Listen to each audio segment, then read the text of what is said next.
Well, first, thank you for having me and good afternoon. It's a pleasure to be here. The world is making great progress in terms of energy transition. And in fact, being here in the UAE today, this is one country that is leading the world in terms of energy transition commitments. UAE is well positioned following a successful COP28 and a pledge to move to net zero by 2050 to adopt new technologies like those that are offered by Honeywell and others in the industry. Yes, it's a great question. I would say the energy mix as we move from today to the future is going to take on a number of forms.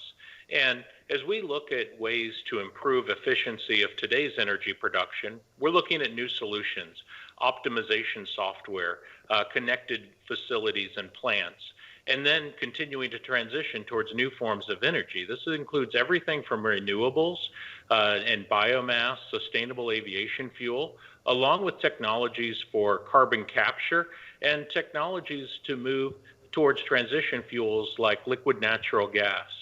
In fact, Honeywell has made investments in many of these areas over the last decade and has signed agreements for companies such as one of the largest hydrogen producers in Baytown, Texas, where they are going to be abating over 7 million tons of carbon dioxide per year.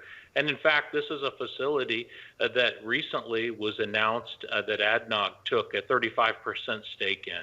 So it's just one clear example of industries showing that they're moving towards this energy transition. Well, in fact, Honeywell's focused more in terms of looking at the transition fuels for energy transition.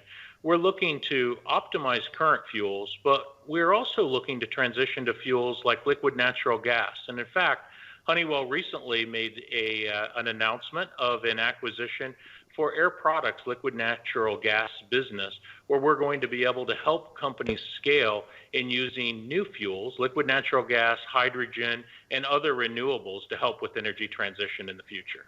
Yeah, I do. And in fact, sustainable aviation fuel has proven to be one of the more economically viable ways for companies to be able to abate a portion of the carbon that they're producing and to meet their future carbon goals.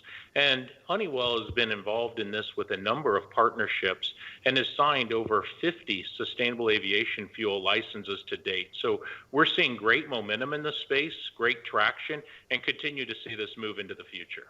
Hydrogen is going to be a very important energy source as we move into the future. And in fact, as we take a look at clean and efficient ways to provide heat and energy, we're looking at sources of green and blue hydrogen.